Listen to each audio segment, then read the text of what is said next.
자, 이제 기말고사 범위 진도 좀 나가도록 할게요. 자, 260페이지 맨 처음에 나오는 게 생태계와 개체군. 그러면서 여기에 뭐 그림도 이렇게 나와 있는데, 일단 요 용어들의 뜻에 대해서 좀 알아볼게요.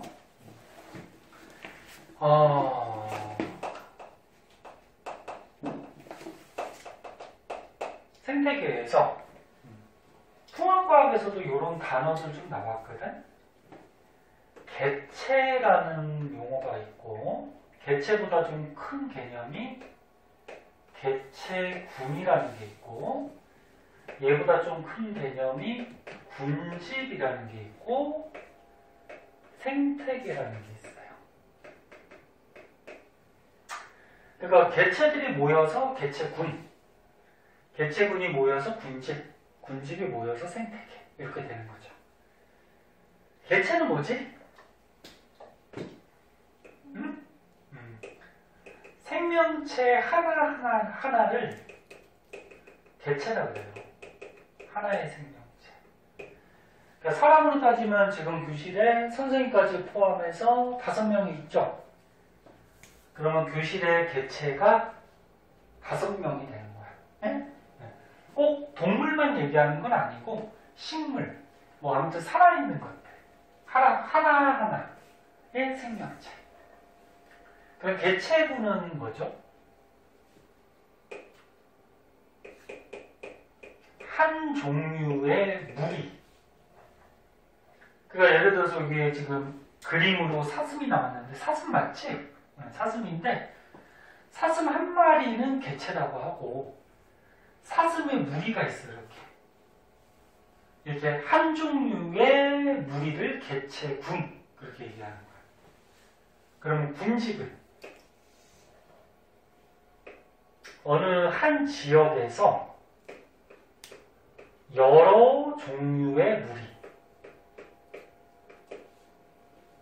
너는 예를 들어서 이 산림지대가 있는데 산림지대에 사슴 무리만 있는 건 아니죠. 사슴 무리도 있고, 곰 무리도 있고, 뭐 독수리 무리도 있고, 뭐 나무가 있으면 뭐 소나무 무리도 있고, 이렇게 한 지역에서 여러 종의 무리를 군집이라고 하고, 가장 큰 개념으로 생태계는 생물들이 사는 환경과 거기에서 존재하는 생물까지 합해서 이거를 생태계라고 하죠. 그래서 생태계가 가장 큰 개념. 그래서 여기만 보면은 뭐 산림지대 생태계가 있을 거고, 이런 강의 생태계가 있을 거고, 뭐 하늘 이런 생태계가 있죠. 근데 산림지대, 강, 뭐 하늘 요 환경들이 다 다르잖아. 그럼 거기에 사는 생물들의 종류도 어떨까? 다르겠죠. 그래서 단어들의 뜻만 좀 알아두시고 큰 개념이 각 생태계가 가장 큰 개념이야. 뭐 어렵지 않을 거고요. 그 밑에 보면 이제 초등학생들도 배우는 생태계의 구성 요소 이런 게 나와요. 주연이 하다 많이 졸리면 얘기해. 너 눈이 뻘건 것 같아. 많이 졸리냐? 앞에서 뭐 얘기하려고 그래? 학술지 준비했다고? 아, 다녀왔다고? 어디를? 어디 학술지? 그래? 거기 왜 갔어? 가야 되는 거야? 아니 그 1학기 초에 팀을 따서 저희 학교 내에서 뽑고 그걸 이제 인천대에 그래서 다른 학교들 모아가지고 그래 교류해가지고 하는 건가? 그래요. 여러 가지 활동하는 게 좋죠. 아이고 피곤하겠네. 자, 그 다음에 여기 보자. 자, 처음부터 잘 보세요. 쉬워도 기말고사 때 처음부터 잘 배워둬야지 또 뒤에 가서 문제 또 잘 풀지. 자, 생태계 구성 요소 그래가지고 크게 생태계에는 생물적 요인하고 비생물적 요인이 있어요. 그러니까 생태계가 있을 때 이 생태계 안에는 생물적 요인,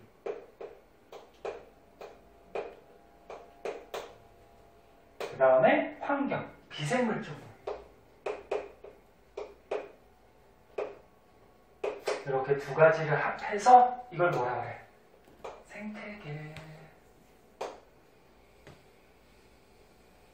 이렇게 얘기하는 거지, 그치? 네. 맨 처음에 비생물적 요인부터 보면은, 비생물적 요인은 이 생물들이 살아가는 환경이라고 생각하면 돼요. 그러니까 살아있지 않은 거. 그 생물들이 살아가려면 뭐가 필요하니?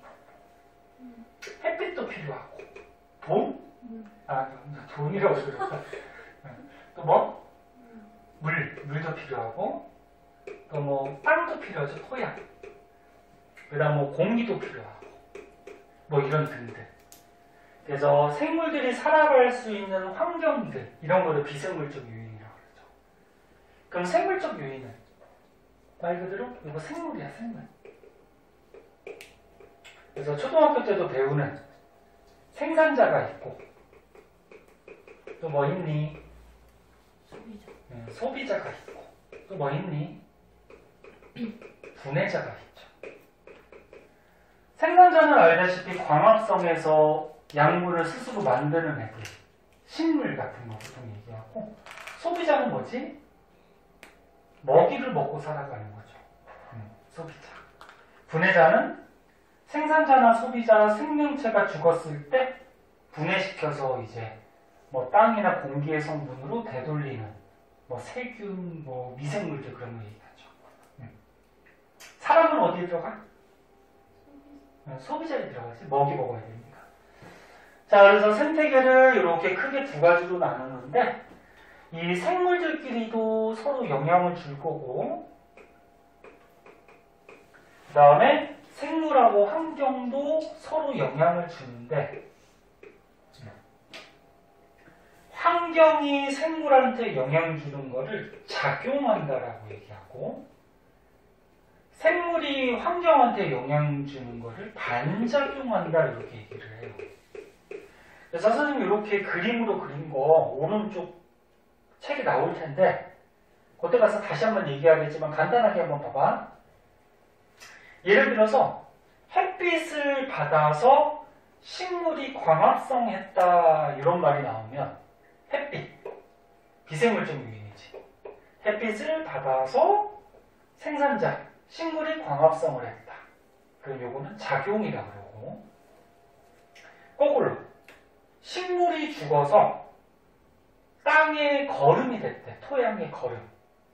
그러면 생산자 식물이 죽어서 토양의 성분이 됐대. 그럼 생물이 비생물한테 영향 주는 거죠. 이런 건 반작용이라고 해요. 자, 그래서 일단 요거 알아두시고, 그 다음에 이런 거는 뭐 기초적인 말들이야. 그래서 책을 보면서 그냥 넘어갈게요. 자, 생물적 요인은 생산자, 소비자, 분해자가 있는데, 생산자는 아까처럼 얘기했듯이 햇빛을 받아서 광합성해서 양분을 만드는 거죠. 근데 너네 광합성이라고 그러면은 이산화탄소하고 뭘 이용하는 거야? 물을 이용하는 거지? 그래서 뭐 만들어? 광합성이라고 이산화탄소 물을 이용해서 빛에너지를 받아서 포도당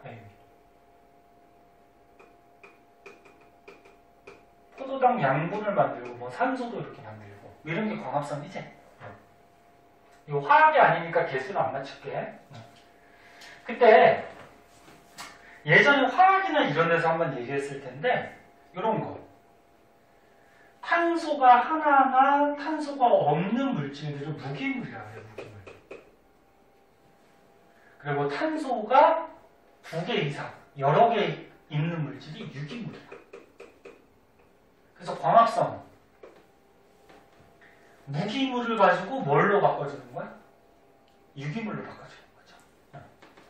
그래서 무기물로부터 유기물을 합성하는 거. 이런 걸 생산자라 그러죠. 그리고 여기에 보면은 독립영양생물이라는 말이 나오는데, 독립영양생물은 스스로 양분을 만드는 애들, 요 생산자 같이. 식물같이. 이런 거를 독립 영양생물이라고 그래. 그러니까 지가 독립적으로 영양물질들을 만들어. 그리고 요거 먼저 설명하면 종속 영양생물은 먹이를 먹어서 살아가는 생물이래. 얘는 그러면 양분을 만들 수가 없어? 양분을 못 만드니까 어떻게 해? 다른 거 먹어야 되겠지, 그치? 이런 건 종속 영양생물. 단어들이 시험에 나오진 않아. 근데 이 보기 중이나 문제, 이 단어들을 알아야지 문제를 풀 거 아니야. 자, 생산자의 대표적인 거 뭐 있어? 식물, 조류. 조류가 뭔지 알아? 뭐, 응? 새? 야, 새가 광합성 아니야? 아, 새도 조류라고 해. 날아다니는 새 있지? 뭐, 참새, 까마귀, 뭐, 비둘기, 이것도 조류라고 하는데, 아, 거기서 말하는 그 새 얘기하는 게 아니고, 뭐, 해조류 이런 거 들어봤어? 바닷속에 뭐, 이렇게 식물들 있으면 해조류, 뭐, 이런 것들을 얘기해. 그래서 아무튼 식물 종류야, 식물 종류. 조금 주의할 거는, 너네 플랑크톤 중에 식물성 플랑크톤이라고 있거든? 플랑크톤이 너네 물에 이렇게 떠서 사는 조그만한 미생물들이 있어. 근데 플랑크톤이 식물성 플랑크톤이 있고 동물성 플랑크톤이 있어요. 혹시나 해서 얘기하는 건데, 식물성 플랑크톤은 식물같이 광합성에서 지가 양분을 만들어. 그럼 동물성 플랑크톤은 먹이를 먹어요. 그래서 요거랑 요거는 생산자, 이거는 뭐야? 소비자. 이렇게 되는 거예요. 자, 그럼 소비자는 광합성을 못하기 때문에 스스로 양분을 못 만들어요. 그래서 생산자나 다른 생물을 먹어서 유기물을 섭취하는 애들이지. 섭취하는 애들. 그리고 생산자, 식물을 먹는 애들의 1차 소비자. 1차 소비자를 먹는 애 2차 소비자. 2차 소비자를 먹는 애 3차 소비자. 초등학교 때도 배웠어. 그리고 얘네들 먹이 먹으면서 살아가는 애들을 종속 영양생물. 그래서 뭐 이런 것들 뭐 상식적으로 다 알 수 있는 거고. 그 다음에 분해자. 자, 분해자는 생산자나 소비자, 이 생산자나 소비자가 죽었을 때 이 시체 또는 배설물을 어떻게 하는 거야? 분해시키는 거죠. 분해해서 에너지를 얻으면서 살아가는 거. 이 생산자나 소비자 몸 안에는 요거 유기물이 있단 말이야. 영양분. 그럼 분해자는 어떻게 해? 이 영양분을 다시 분해시키는 거야. 거꾸로. 그래서 유기물을 뭘로 바꿔주는 거야? 무기물로 바꿔주는 거죠. 응? 유기물을 무기물로 거꾸로 분해시켜서 에너지를 얻는 거. 대표적인 종류 이런 게 있어요. 이건 좀 봐주세요. 세균, 곰팡이, 버섯 이런 게 대표적인 분해자야. 그 다음에 비생물적 요인은 얘기했듯이 생물들이 살아가는 환경이라고 보시면 되고 뭐 이런 것들 아까 써놓은 거. 자, 어렵진 않지만 단어들이나 그런 뜻들 좀 알아두도록 하세요. 자, 그 다음에 이제 오른쪽에 보자.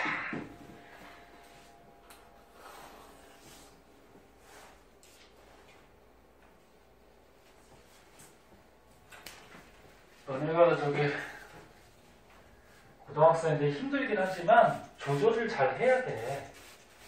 선생님도 만약에 오늘 수업이 많다 그러면 오늘 수업이 많은데 너무 저기 늦게 자지 않고 일찍 자고 오늘 수업이 많으니까 일찍 자고 그 다음에 컨디션도 좀 조절을 하고 그렇게 해서 수업을 하거든요. 그럼 너네들도 마찬가지.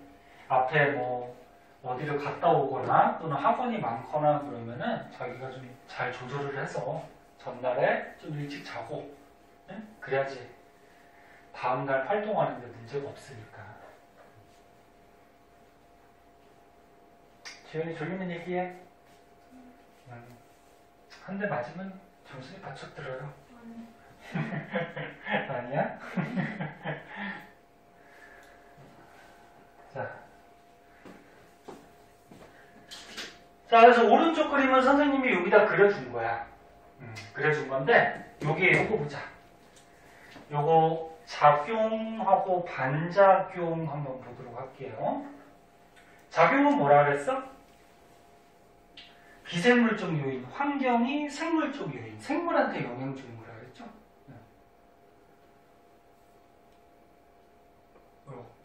이게 작용이야. 그래서 대표적인 뭐 얘들이 나오는데 얘들은 외울 거 없고 너네가 생각해보면 알 수 있어. 토양에서 식물이 자란대. 토양에서 어디였어? 토양에서 식물이 자란대. 이렇게 가는 거지? 작용이죠. 빛의 세기에 따라 잎의 두께가 다르대. 이거 조금 이따 할 건데 너는 빛이 강한 곳하고 약한 곳에 사는 식물이 잎의 두께가 좀 달라요. 그러면 빛의 세기에 따라서 잎의 두께가 다르다. 작용. 그럼 반작용은 뭐였어? 생물이 요 비생물적 요인한테 영향 주는 거. 낙엽이 쌓여서 토양이 비옥해진대. 낙엽. 식물에서 떨어지는 거지. 낙엽이 쌓여서 토양이 비옥해진대. 두더지가 흙 속을 파헤치면서 토양의 통기성이 높아진대. 통기성이 뭐야? 공기가 이렇게 통하는 성질. 야, 두더지가 땅 파고 다니면 구멍이 생기니까 공기가 잘 들어가겠지? 그래서 두더지가 땅 파서 토양의 통기성이 높아진대. 그냥 조금만 생각하면 알 수 있어. 그 다음에 상호작용은 뭐냐면 요거는 이제 생물들끼리 상호작용한다는 얘기야. 생물들끼리. 그러니까 얘네들끼리 상호작용. 토끼의 수가 증가했더니 풀의 숫자가 감소했대. 왜? 토끼가 어떻게 돼? 풀 뜯어먹으니까, 그치? 네. 그래서 토끼의 숫자가 증가했더니 풀의 숫자가 감소했다. 이거는 생물들끼리 영향을 주는 거죠? 이런 거 이제 상호작용. 이렇게 얘기를 하더라. 자, 그래서 뭐 어려운 거 아니니까 한번 봐두시고. 자, 밑에 있는 개념 확인 문제는 뭐 쉬울 거예요. 쉬울 거니까 좀 풀어오시고. 이거 사진 찍을까?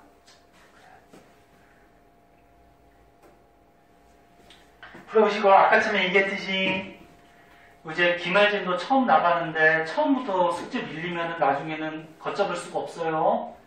일주일이니까 좀 해오세요. 자, 뒷장에 보시면, 생물과 환경의 상호작용 그래가지고, 요게 배우는 학교가 있고 안 배우는 학교가 있거든. 근데 해두면 좋을 것 같아요. 네? 네. 그리고 통합과학에서 좀 배운 것들이 있어. 자, 한번 보자.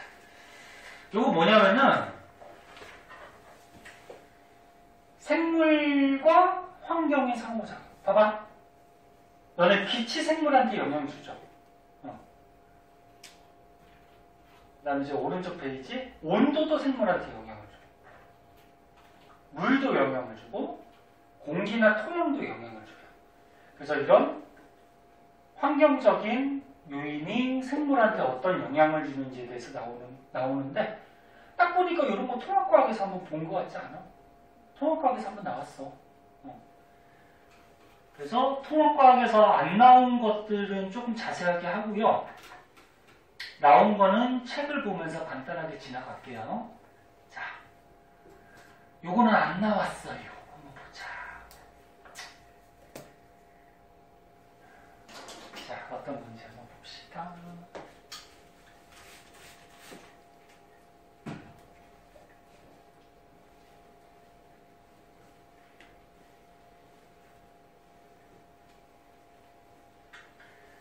자, 빛이 생명체한테 영향을 주는데 빛의 세기가 영향을 줘요. 그러니까 빛이 강할 때랑 약할 때. 근데 요거는 통합과학에서 배웠어. 강한 빛에서 살아가는 식물들은 어떤 특징이 있냐면 잎이 두꺼워요. 그러니까 빛이 강해. 응? 빛이 잘 드는 곳에서 살아가는 식물들이야. 그 빛이 강하니까 어떨까? 광합성을 많이 하니 적게 하니? 많이 하겠죠. 그럼 광합성을 많이 한다라는 거는 요 입 속에 염록체가 많이 있겠지. 그래서 니네 이 염록체가 있는 여기 잎을 확대해서 본 건데 염록체가 있는 부분이 요 울타리 조직, 해면 조직, 그 다음에 뒤에 뭐 공변세포 이런 곳이 있는데 대표적으로 이 울타리 조직을 한번 보면 울타리 조직은 여기에 이제 염록체가 이렇게 세로로 울타리 같이 굉장히 많은 곳이 울타리 조직이에요. 근데 강한 빛에서 살아가는 식물들은 잎이 두꺼운데 두껍다는 거는 입안에서 뭐가 발달되어 있다? 울타리 조직이 발달되어 있는 거예요. 그래서 잎이 두꺼워요. 염록체가 많아서. 그러면 염록체가 많은 만큼 광합성 양이 많을까 적을까? 많겠죠. 광합성을 많이 하겠지.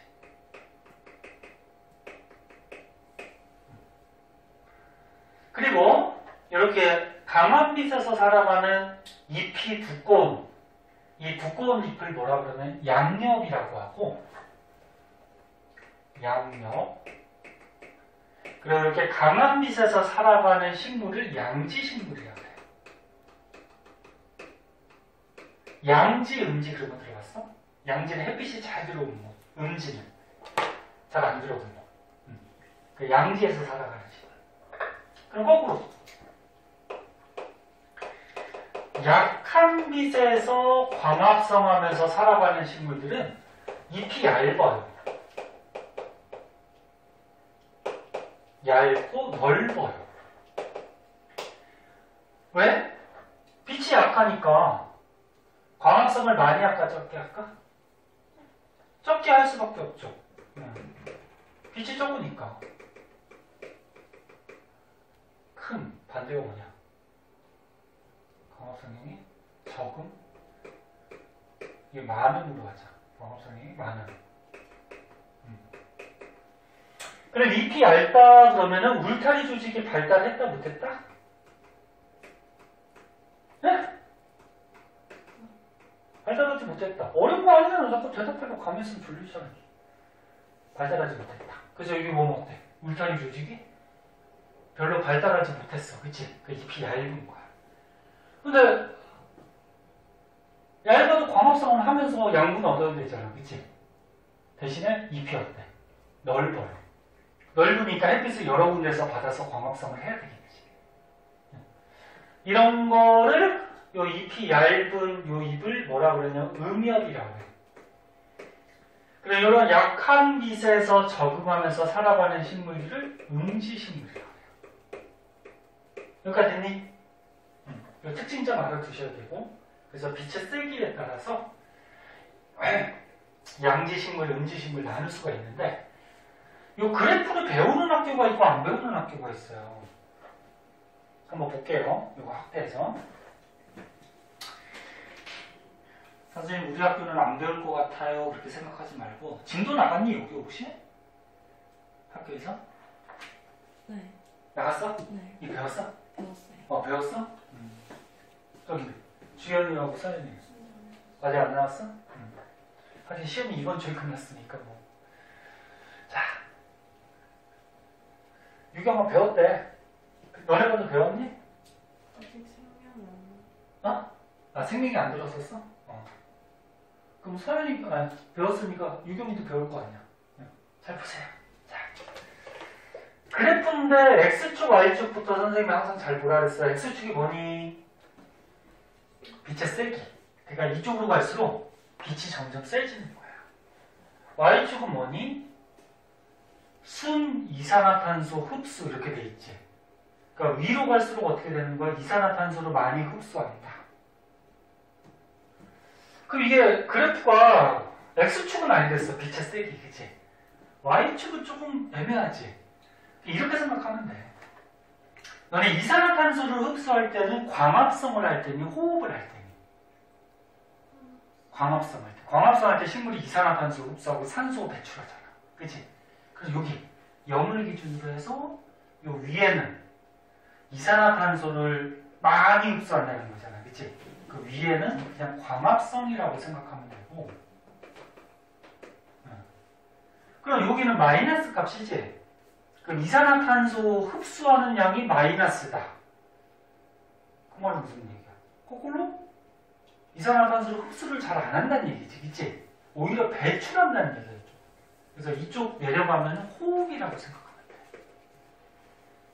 너네 광합성은 이산화탄소를 흡수하고 산소를 배출하고, 호흡은 뭐야? 사람하고 똑같이 산소를 흡수하고 이산화탄소를 배출하고. 맞니? 이렇게 생각하면 돼. 이렇게. 플러스는 광합성, 마이너스는 호흡. 자, 그러면 일단 광합성부터 한번 보자. 양지식물. 양지식물은 뭐야? 강한 빛에서 광합성하는 양이 많은 식물을 얘기하죠? 그러면 광합성하는 양이 많아요. 시험에서 여기 가로칸 치면 양지, 음지 고를 줄 알아야 돼. 광합성량이 많아요. 그 음지식물 광합성량이 어때? 적어요. 얘보다 얘가 적지, 그치? 됐니? 네. 그래서 두 개는 이렇게 구별하면 될 것 같고요. 그리고 요걸 한번 보면 요 0보다 밑에 구간은요, 뭐 하는 거라고? 호흡. 이산화탄소 흡수량이 마이너스라는 거는 오히려 이산화탄소를 배출한다, 그렇게 생각하면 돼. 요게 원래 의미가 뭐냐면 이거야. 광합성보다 호흡을 많이 하면 어떻게 될까, 식물이? 광합성은 이산화탄소를 어떻게 하니? 흡수하죠. 호흡은 이산화탄소를 방출하지. 그럼 호흡이 더 활발하다 그러면은 이산화탄소 방출량이 많은 거지. 이산화탄소 방출량이 많은 거야. 그래서 요 0보다 밑에는 식물이 호흡을 많이 할 때를 얘기해. 그리고 왜 광합성을 못할까? 빛의 세기가 어때서?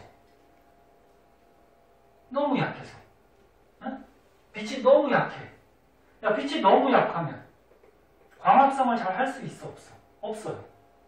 그 광합성을 잘 못할 때들 얘기하는 거야. 그리고 요 위에는, 요 0보다 위에는 이산화탄소 흡수량이 많지, 그치? 그럼 여기는 뭐야? 광합성을 호흡보다 더 활발히 할 때. 다시 한번 얘기하면 광합성은 이산화탄소를 흡수하는 거고, 호흡은 뭐야? 이산화탄소 내보내잖아. 그럼 이산화탄소 흡수량이 많은 거죠. 그래서 요 0보다 위에는 광합성을 활발히 할 때. 왜? 빛이 어때? 이쪽은 세지. 그지? 그 빛이 세질수록 광합성을 잘하겠죠. 0보다 밑에는 호흡이 더 강할 때, 광합성을 잘 못할 때, 0보다 위에는 광합성을 더 잘할 때.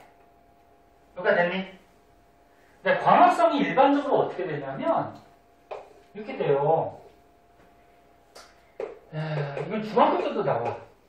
빛의 세기가 세질수록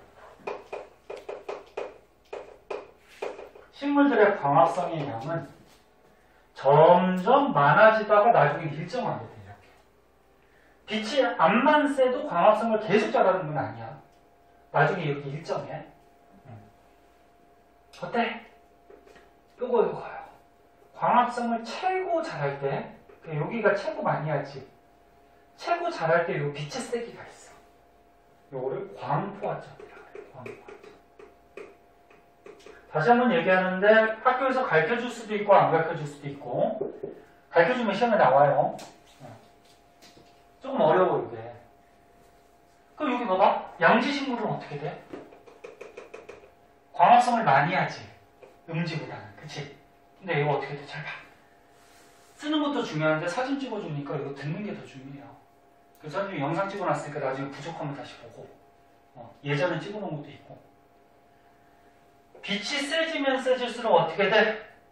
광합성을 많이 하지. 근데 계속 많이 하는 게 아니야. 나중에 어떻게 돼? 일정하게 되죠.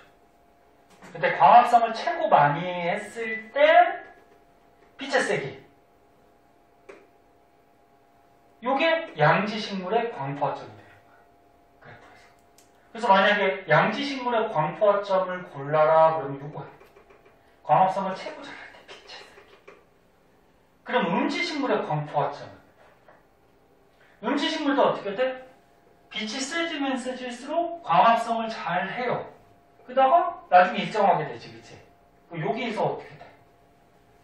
최고 많이 하지. 가장 많이 할 때 빛의 세기. 이게 뭐야? 음지식물의 광포화점. 됐니? 이런 건 광포화점이라고 해요. 여기 써줄까? 광합성량이 최대일 때 뭐라고? 빛의 세기. 됐죠? 그리고 보상점이라는 게 있는데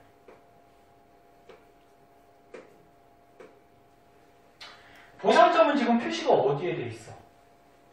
여기 0일 때가 보상점이죠. 양지식물, 음지식물. 그치? 그러면 선생님 아까 뭐라 그랬어?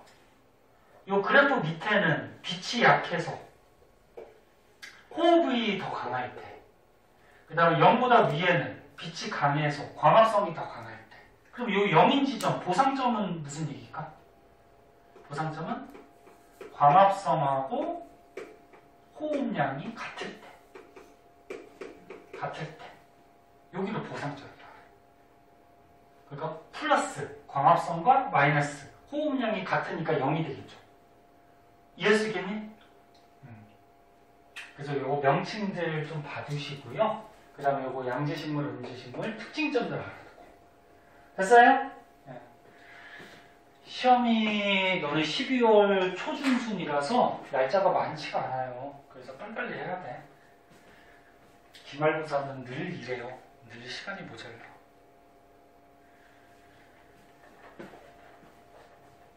자, 조금만 더 하고 시작. 그 다음에 이제 밑으로 가면은 빛의 파장에 따른 또 특징점들이 나오는데, 이것도 자세하게 설명하면 또 끝이 없는데, 통합과학 때 잘 배운 사람 이거 기억날 것 같은데, 이런 거 본 것 같아?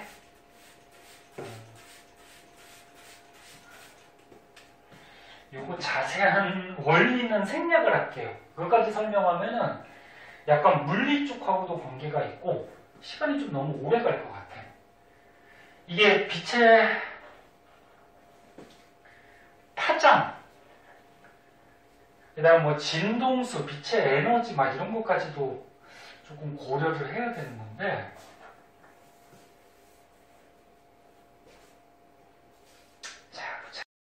복잡한 거는 의외로 그냥 외우는 게 속이 편할 수도 있어. 자, 너네 햇빛이 들어와요. 이게 뭐냐면 바다야. 여기가 바다야. 바다의 표면을 뭐라 그래? 해수면. 그치? 바다에 이제 햇빛이 이렇게 들어와. 태양 에너지.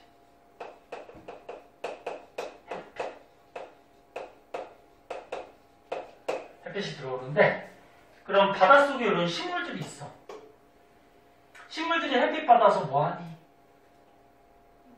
광합성 하죠? 이 식물들이 광합성을 할 거야. 물속의 식물들도 광합성해요. 광합성을 하는데, 광합성할 때 무슨 빛을 이용하냐면 햇빛 속에 가시광선을 이용해요. 가시광선이 뭐지? 그 사람 눈에 보이는 빨주노초파는 빨, 주, 노초, 파남보 이런 건데, 빨간색을 다른 말로 적색이라고 하고 보라색 쪽은 청색 계열이야. 여기 청색, 붉은색, 청색. 그런데 자세한 원리를 생략을 하고 빨간색하고 보라색 중에 아는 사람도 있을 텐데 보라색 쪽이 에너지가 커요. 그리고 파장은 짧아요.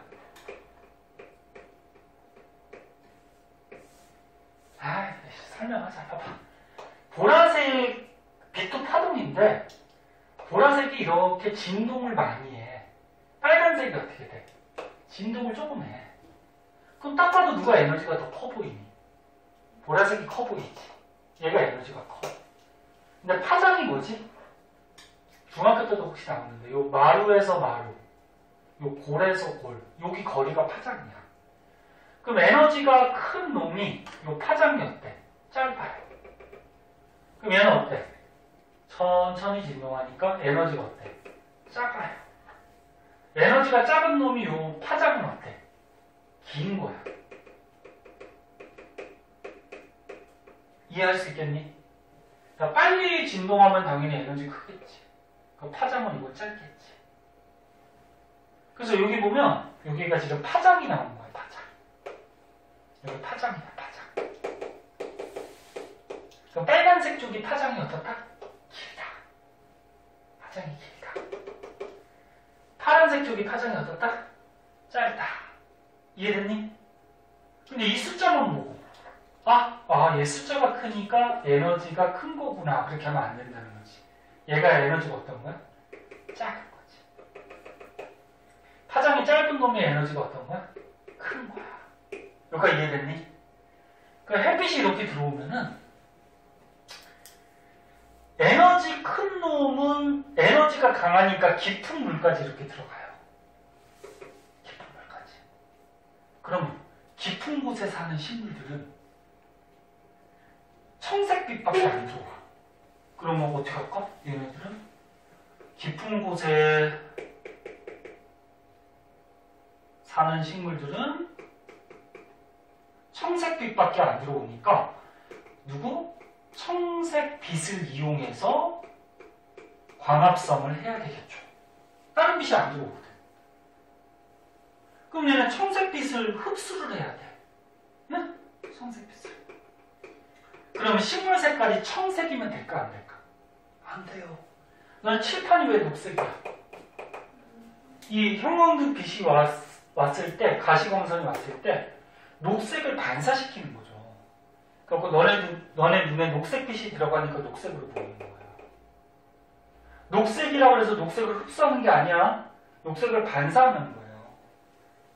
그러면 이 깊은 물에 사는 식물이 만약에 청색 계통이면은 청색빛이 들어오면 걔를 반사시키겠지, 그지? 그럼 흡수할 수 없죠. 그래서 청색에 반대되는 색깔, 붉은색을 띠고 있어요. 그래서 깊은 물에 사는 식물들은 청색광을 이용해서 광합성을 해야 되기 때문에 붉은색, 홍주류구. 이거 종류까지도 혹시 묻는 경우도 있는데 홍주류의 대표적인 거 뭐 있지? 통합과학 때문에 나오는데 네? 김, 우뭇가사리 이런 것들이 이제 붉은색 식물. 그러면 겉에는 얕은 물에 사는 애들. 자, 이거 오른쪽까지만 하고 잠깐 쉽게 봐봐. 조금만 기운내. 피곤해갖고. 야, 겉에 물에 사는 식물들은 붉은색.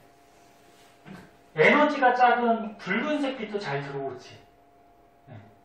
그래서 적색광을 이용해서 광합성을 해요. 얘는. 적색광을 흡수해서 광합성을 해요. 그럼 빨간색 빛을 흡수한다는 거는 식물 색깔이 빨간색이면 안 되지. 빨간색이면 반사하잖아, 그렇지? 그래서 반대되는 색깔, 녹색을 띠고 있어요. 녹색 띠고 있는 거 뭐 있니? 응? 뭐 파래 청각 뭐 이런 게 있어요. 파래 청각. 그러면 이제 중간에 사는 식물들은 이 중간적인 빛, 황색, 노란색 빛을 이용해요. 그럼 노란색 빛을 이용하니까 식물 색깔이 노란색이면 안 되지, 그치? 그래서 약간 뭐 갈주류, 뭐 중간은 잘 안 나와. 중간에 이런 게 미역 다시마, 갈색 띠잖아요. 요 얘까지는 안 나올 수 있는데 혹시 알아두세요. 네? 그래서 이건 뭐야? 요거의 결론은 뭐야? 빛의 파장이, 이렇게 파장이 식물한테 영향을 주는 그런 내용이다. 선생님 조금 자세하게 했는데 학교에서 간단하게 하고 넘어갈 수도 있어요. 간단하게 하면 시험에 뭐 그냥 간단하게 나오겠지? 자, 그 다음에 그래도 니네 시험 끝나고 기말고사 처음 하는 거라서 다들 그래도 열심히 하네. 이게 계속 가야 되는데 조금 지나면 또 이제.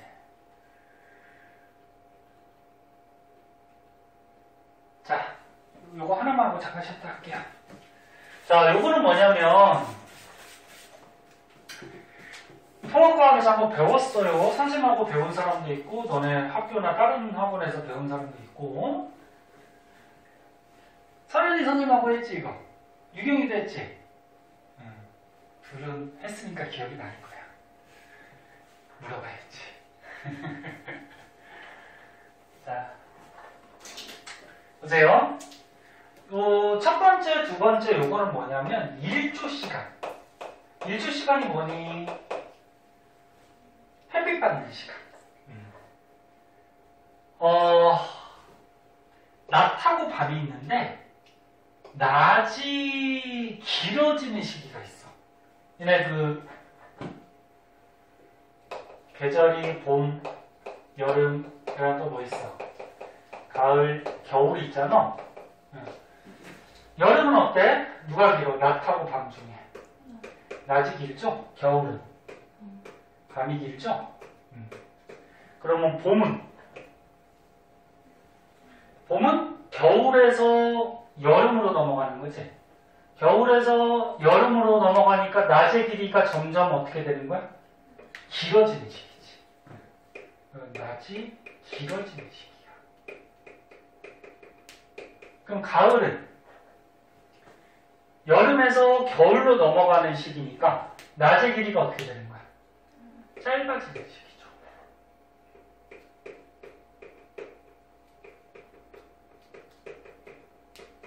그래서 낮이 길어지는 봄에 꽃이 피는 식물이 있고, 낮이 짧아지는, 그리고 거꾸로 얘기하면 밤이 길어지는 거지.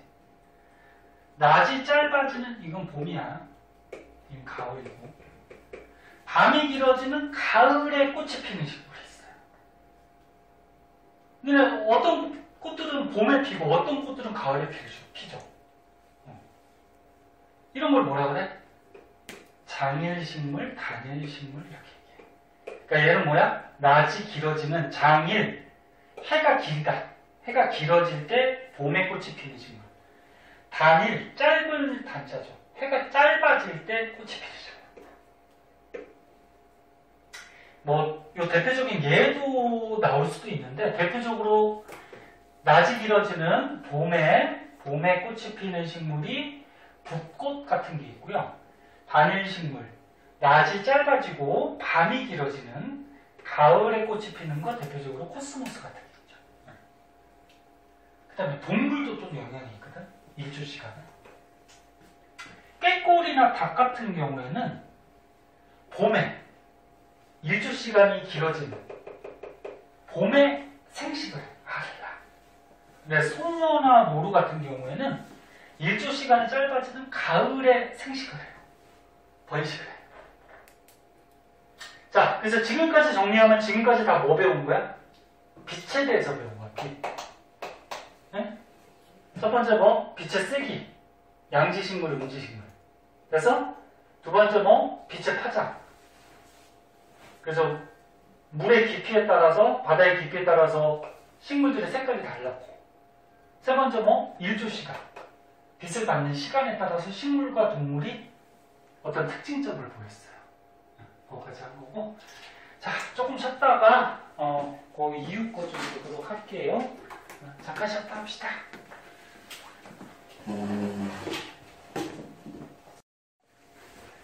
자, 좀만 기운 내고 볼게요.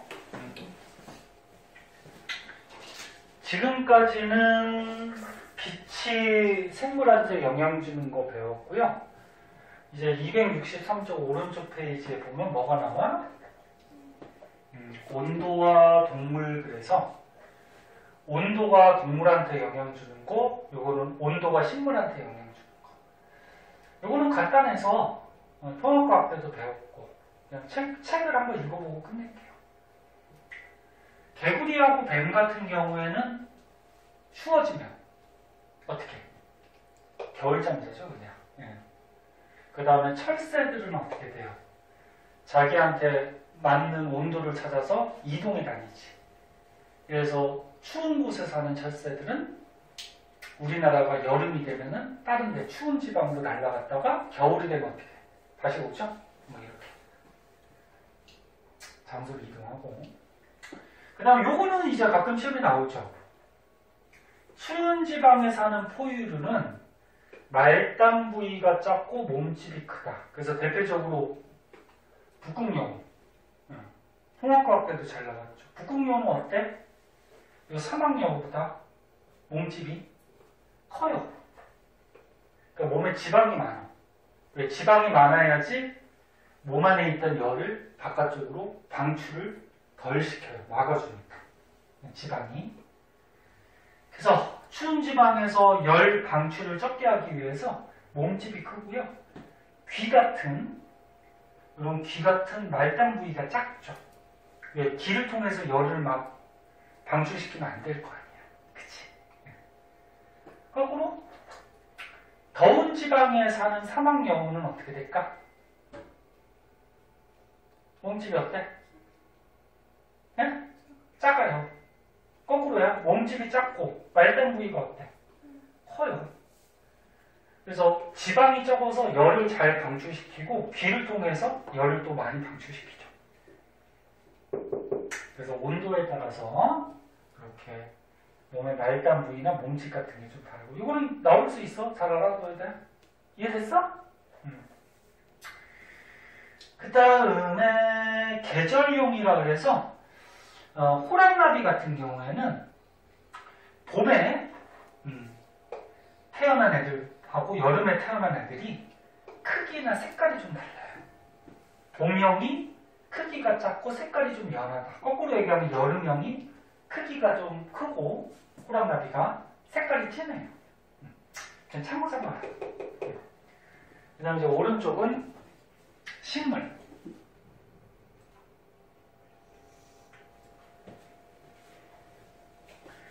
자, 식물들도 이제 온도의 영향을 받아서 어떤 특징점들을 나타내게 되는데, 화렵수가 뭐야? 잎이 넓은 식물이죠. 그래서 요즘같이 가을 추워지면 어떻게 돼? 화렵수들은 단풍이 들어요. 그리고 잎을 떨어뜨려요. 그치? 그래서 잎을 떨어뜨려서 자기 표면적을 작게 만들어서 열 방출량을 줄여주는 건데 뭐 그런 원리까지 알 필요는 없고 그냥 이렇게 되고 그다음 뭐 가을밀이나 가을보리 그러니까 가을의 밀, 가을의 보리는 겨울을 지나서 봄에 보리가 생기거든. 그럼 겨울 동안 어떻게 해야 돼? 추위를 버텨야 되죠. 그래서 가을밀이나 가을보리는 싹이 튼 후에 추운 겨울을 잘 보내고 그 다음에 봄 같은 데 이제 결실을 맺는 거야. 뭐 이렇게 온도가 식물한테 영향 주는 거 그냥 참고삼아 한번 보세요. 요거 말고도 더 있긴 하지만 그 다음에 물과 생물.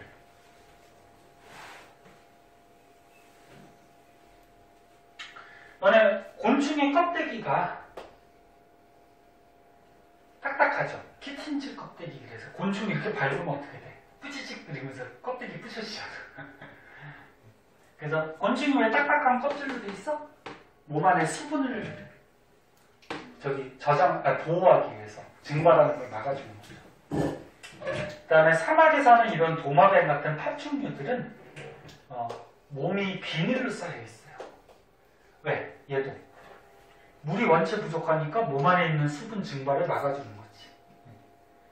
그 다음에 알은 단단한 껍데기로 둘러싸여져 있거든. 얘도 뭐야? 알 속에서 이제 새끼가 태어나야 되는데 수분이 충분해야 된단 말이야. 그래서 공통적으로 뭐야?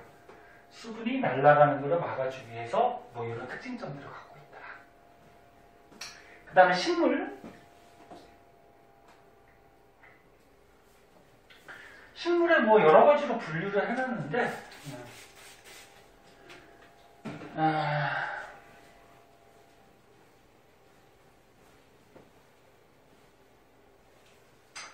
건생식물은 뭐냐면은 말 그대로 뭐야? 건조한 지역에 사는 식물.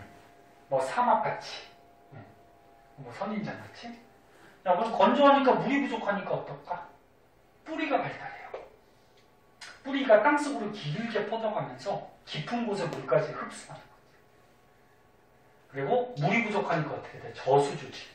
몸 안에다가 물을 저장시켜놔.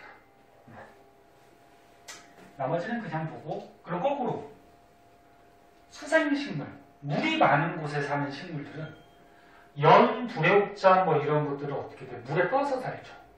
물이 굉장히 많아요. 그럼 뿌리가 굳이 길게 자랄 필요가 있어? 없어?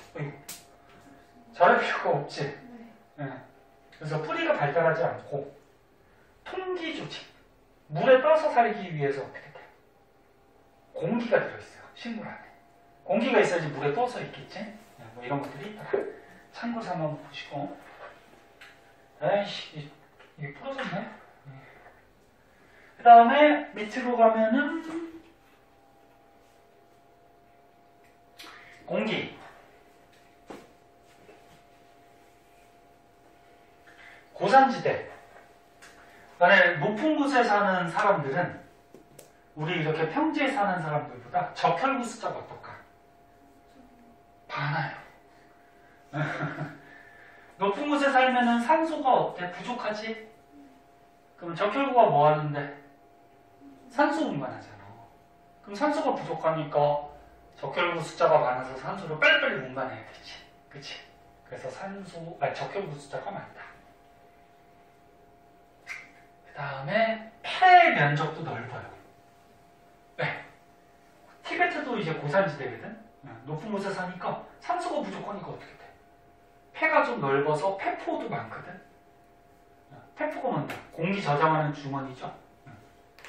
그래서 많은 양의 산소를 받아들일 수가 있고, 그리고 뭐 산소는 호흡에 사용되고 이산화탄소는 광합성에 사용된다. 뭐 이거 다 알고 있죠? 그래서 뭐 공기가 생물한테 영향 주는 거 한번 읽어보고, 그 다음에 토양이 생물한테 영향 주는 거. 토양 땅은 어때? 생물들이 살아갈 수 있는 서식지가 되죠. 땅이 없으면 생물들이 살 수 있는 곳이 없지. 그 다음에 뭐 땅으로부터 뭐 무기염류, 뭐 공기 수분을 뭐 공급하기도 하고, 그 다음에 지렁이 두더지 같은 경우에 땅 파고 다니죠. 그래서 토양 안에 통기성을 높여주고 공기가 잘 통하게. 그 다음에 버섯 세균은 분해자잖아. 그래서 다른 생물이나 그 다음에 배설물을 분해시켜서 다시 무기물로 만들어서 이 무기물을 식물들이 흡수할 수 있게 그렇게 바꿔주고, 낙엽이 쌓이면 또 거름이 돼서 토양이 비옥해지고. 상식적인 얘기야. 자, 그래서 지금 뭐에 대해서 배웠냐면은 빛, 그 다음에 온도, 그 다음 뭐 했냐? 그 다음 뭐 했지? 온도 다음에 뭐 했냐? 물. 그 다음 뭐 했어? 공기, 토양. 이런 것들이 뭐야? 생물한테 영향 주는 거에 대해서 배웠죠? 그 중에서 굳이 시험에 나온다 그러면 아까 이거 빛, 응? 그 다음 온도, 한 요 정도? 요거는 그냥 참고 삼아 보세요. 안 나올 가능성이 높은데, 나올 수도 있고, 참고 삼아 보시고. 자, 그러면은 뒤에, 문제가 아니구나. 또 내용이 하나 더 있네. 자, 조금만 더 볼게요. 자, 뒤에 가면 이제 통합과학에서 안 배웠던 새로운 내용들이 좀 나와요. 뭐 식같이 이렇게 나오는데 어려운 건 아니야. 자,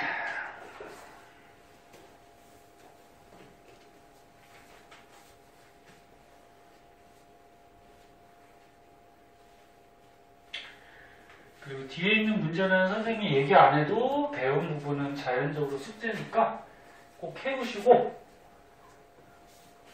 틀린 거, 헷갈리는 거는 체크해서 가져오세요. 가져오시고. 잠깐만, 선생님 이거 분필 부러져서 좀 교체 좀 하고 그렇게 할게요. 왜 부러졌지? 주연이가 쉬는 시간에 수업하기 싫어서 부러뜨리는 거 아니에요, 이거? 네? 들켰다고?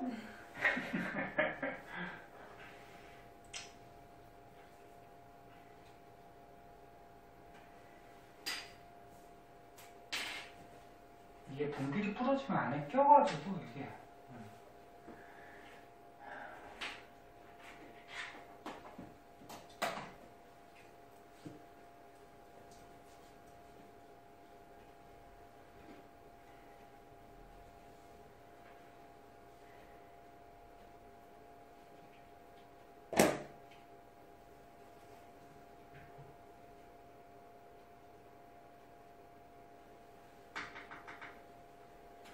자, 오케이. 자, 34분이야. 15분만 모으는데 15분. 15분 금방 가잖아.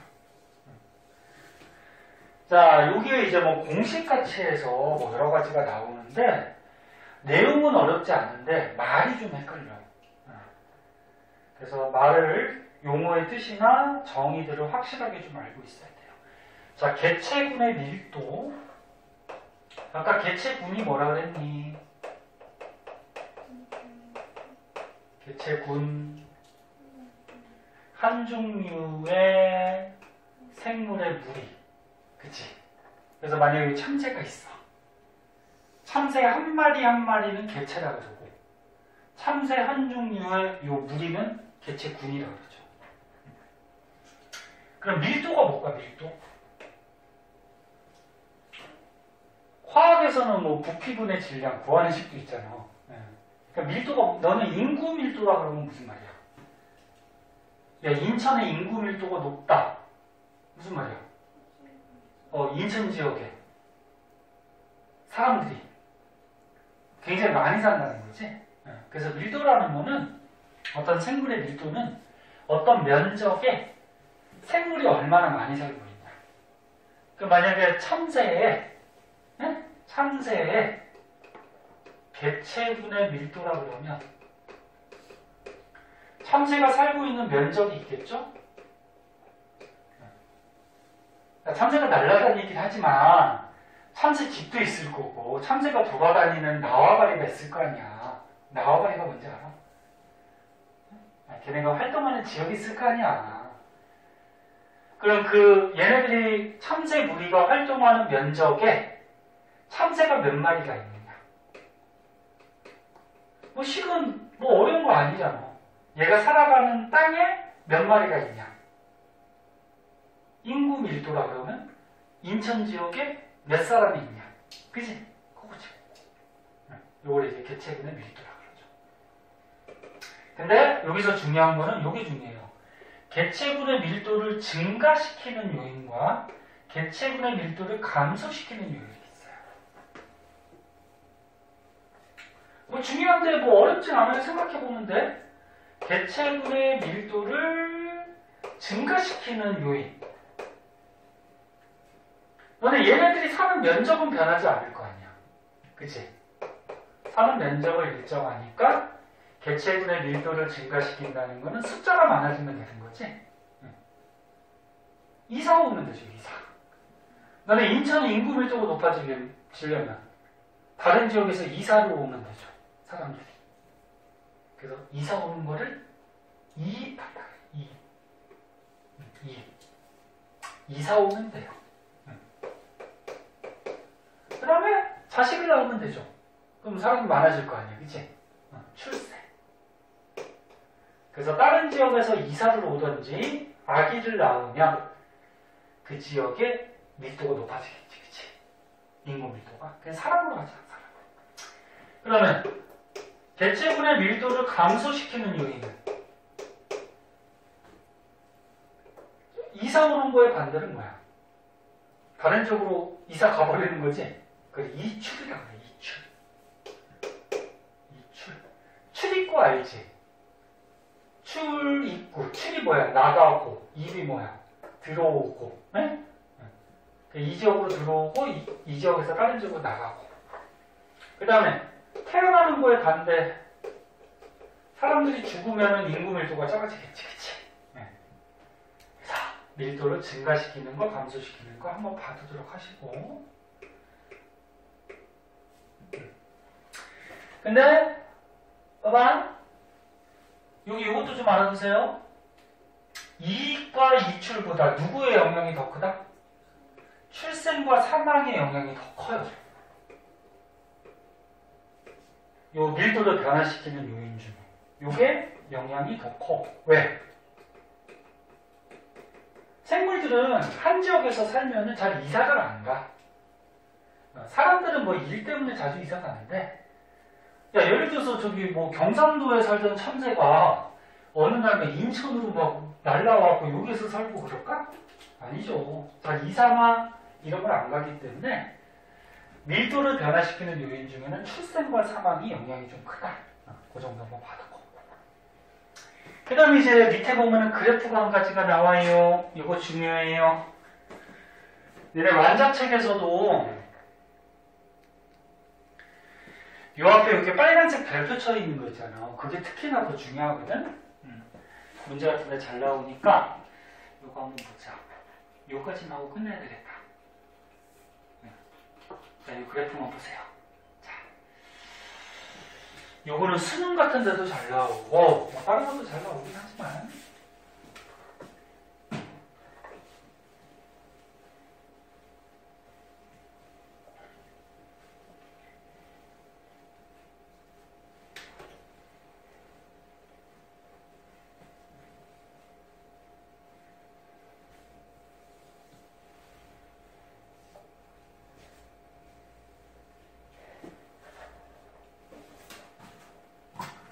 자, 그래프는 항상 얘기하듯이 얘들아 X축, Y축 잘 보시고 그 다음에 뭘 배울 때 제목 항상 잘 보세요. 응? 제목이 뭐야? 이 내용의 핵심적인 단어잖아, 그치? 뭐든지 제목 잘 보시고. 자, 제목이 뭐야? 개체분의 생장 곡선. 생장이 뭐니? 잘한다는 거죠? 잘한다. 네. 자, 근데 그래프로 보니까 지금 Y축하고 X축 이렇게 있는데 X축이 뭐니? 시간. 자, 시간이 지남에 따라서 Y축은 뭐니? 개체수. 사람으로 예를 들게. 만약 시간이 지남에 따라서 사람이 자꾸 자식을 낳잖아. 자식을 낳으니까 사람의 숫자가 어떻게 돼야 돼? 증가해야 돼. 증가해야 돼. 그래서 여기 보면 이런 말이 있어. 이론상의 생장 곡선. 사람이 결혼해서 자식들을 막 낳다 보면 사람은 좀 자식 낳는 숫자가 적지만 뭐 동물들이나 이런 거는 엄청 많이 낳죠. 그래서 이론상은 생물의 숫자가 시간이 지날수록 이렇게 늘어나야 돼. 이론상 생물의 숫자. 여기서 생장 곡선이라고 해서 생물 하나가 자라는 곡선이 아니야. 생물 숫자가 많아진다는 거죠. 근데 이론상은 이렇게 생물 숫자가 막 많아져야 되는데 실제는 어떻게 되냐면 생물 숫자가 많아지다가 더 이상은 증가하지 않아요. 이게 실제 생물들의 개체수 이렇게 돼요. 그럼 우리가 이론상으로는 증가해야 되는데 실제로는 증가하지 못해. 왜 그러냐면 이만큼의 환경 저항 때문에. 환경 저항이 뭐냐면 생물들이 살아가다 보면은 야, 생물 숫자가 막 많아져. 그러면 얘네들이 사는 서식지가 어떻게 될까? 부족해지겠죠. 그 다음 먹이도 어떻게 돼? 부족해지지. 그 다음에 얘네들이 또 세력 다툼을 또 할 수도 있고 배우자를 차지하기 위해서 세력 다툼도 할 수 있고 이런 것들이 환경저항이에요. 그래서 실제로는 이론상으로는 생물들이 숫자가 계속 증가해야 되는데 막 먹이, 서식지, 뭐 배우자 뭐 이런 거에 의해서 생물이 계속 숫자가 늘어나는 건 아니야. 어느 정도 한계가 있다라는 거야. 근데 누가 자꾸 갖다 부르냐? 여기 점선이 그려져 있죠. 어디에서 더 이상 못 늘어났어? 개체수가 요만큼에서 더 이상 못 늘어났지, 그치? 이게 뭐냐면 환경 수용력이라 그래서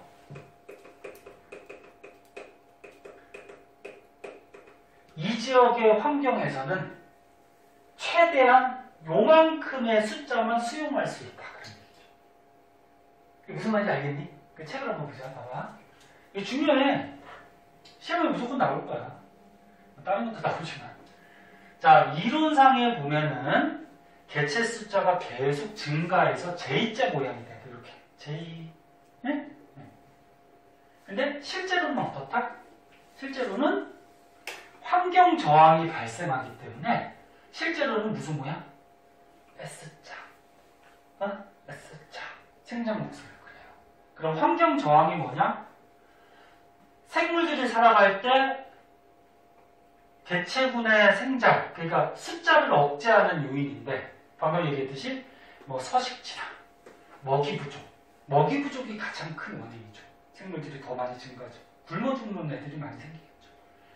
뭐 노폐물의 축적, 뭐 개체 간의 경쟁, 뭐 질병, 뭐 여러 가지 요소들이 있죠.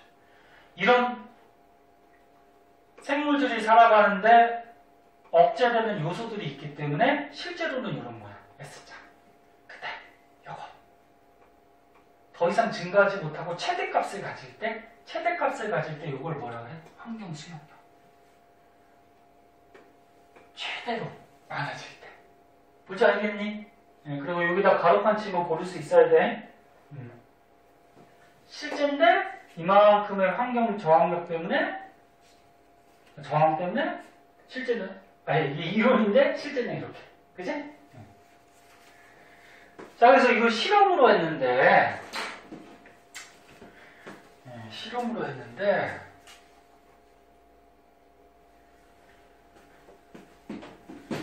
자, 이거 뭐 쓸 거 없어요. 간단하게 볼게요.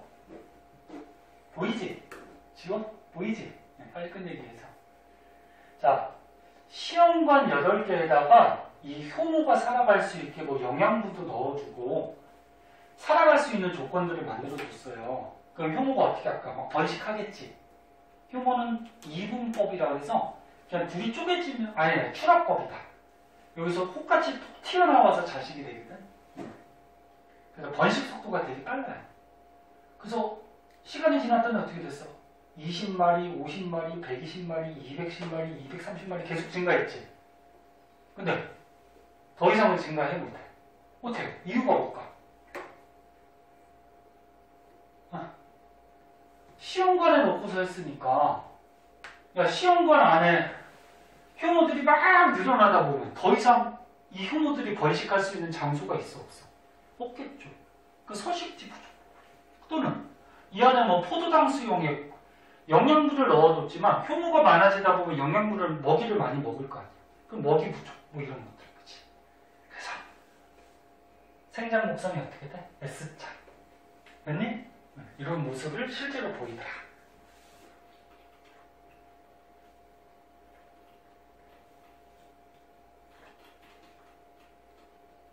그래서 잠깐만 요것만 보자.